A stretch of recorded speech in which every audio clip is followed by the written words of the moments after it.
George Ayoub is most at home among the chilies and zucchinis in his garden in Western Sydney. It's big. It's smaller than this one, but it's big. Okay, grab it. I love my Mediterranean cooking, coming from Lebanese background. Bit of toss it. Yep. Again, you sure? Just lightly, yeah. He spent more time at home than ever over the past 2 years, where help from support workers like Mary has been invaluable.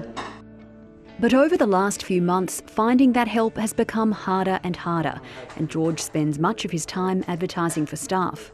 I had about 60 responses. Pre-COVID? Pre-COVID. After COVID, I couldn't get one. Like many other industries, the disability sector is facing significant staff shortages. And after struggling for 6 months to find enough workers, George's wife Beverly has taken a year off work as a school teacher to care for him.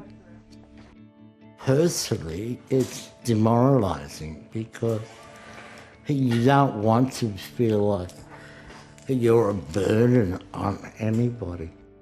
While the disability worker shortage is a long-standing issue, those in the sector say it's been made worse by COVID isolation, a lack of international workers during the pandemic, as well as low wages and a casualised workforce. The situation with staffing is pretty dire at the moment. Laurie Lee leads NDS, the peak body for non-government disability services. The advent of the NDIS has meant that demand for services in the sector has gone up, which is really good.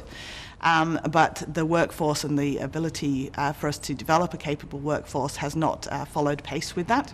She's calling for systemic change and a coordinated strategy to boost the workforce.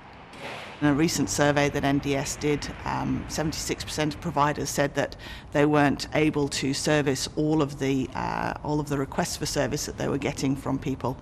In a statement, the NDIS Minister Linda Reynolds told 7:30 the government's NDIS workforce plan, launched last June, provides a framework to grow the sector and attract more staff by 2025. How important is it for you to have disability support workers in order to live independently at home? You wouldn't be able to survive without them. You know, you've got to have all your bodily functions attended to. I had this ridiculous incident last December, I think it was, where I'm waiting in bed to get up and nobody showed up. I laid back in bed with a tear in my eye, thinking, is this what it's come down to? Is this the system? That, because it's failing us. It's failing us tremendously.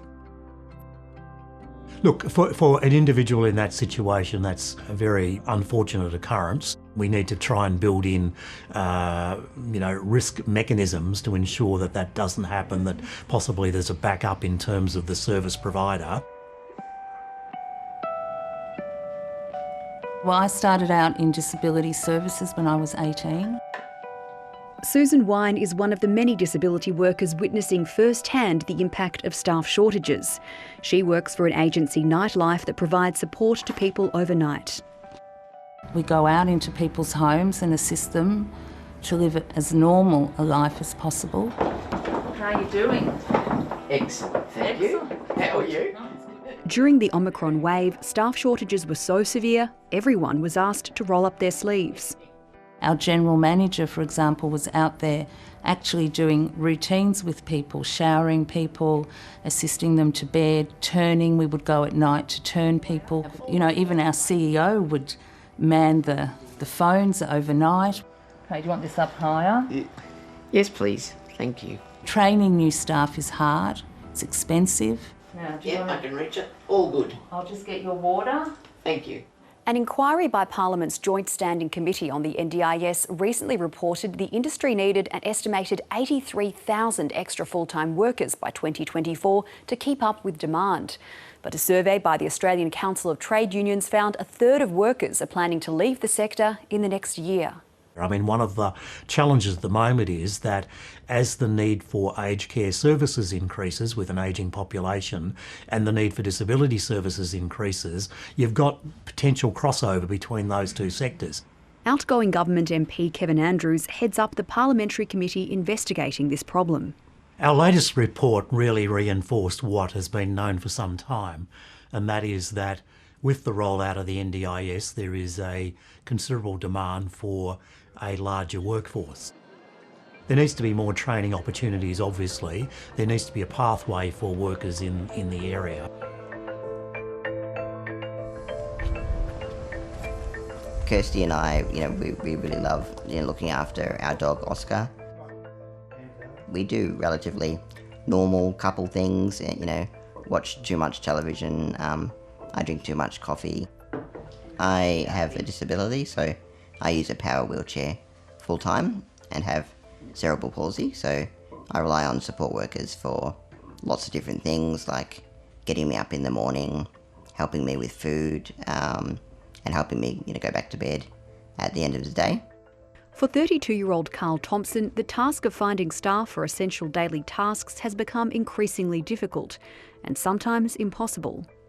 It is definitely a full-time job, me organising my own support, and to be fair, it is a job that I like to do because I like having control over my support workers, but it's definitely harder now than it's ever been.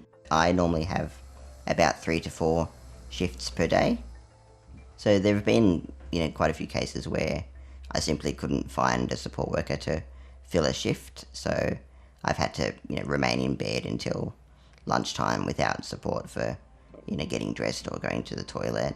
There's been instances where I haven't been able to eat food for lunch and had to go without.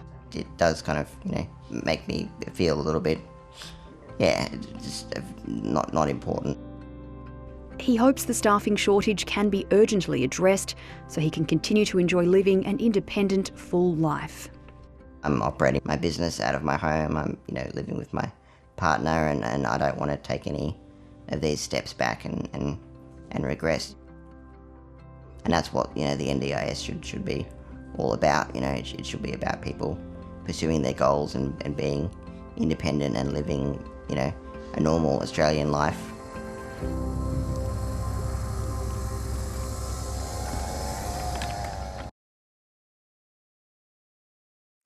Hi, I'm Lee Sales. Thanks for watching this story. If you'd like to watch more of 730's stories, they are on the left of your screen. And tap on the button below to subscribe and get the latest from ABC News.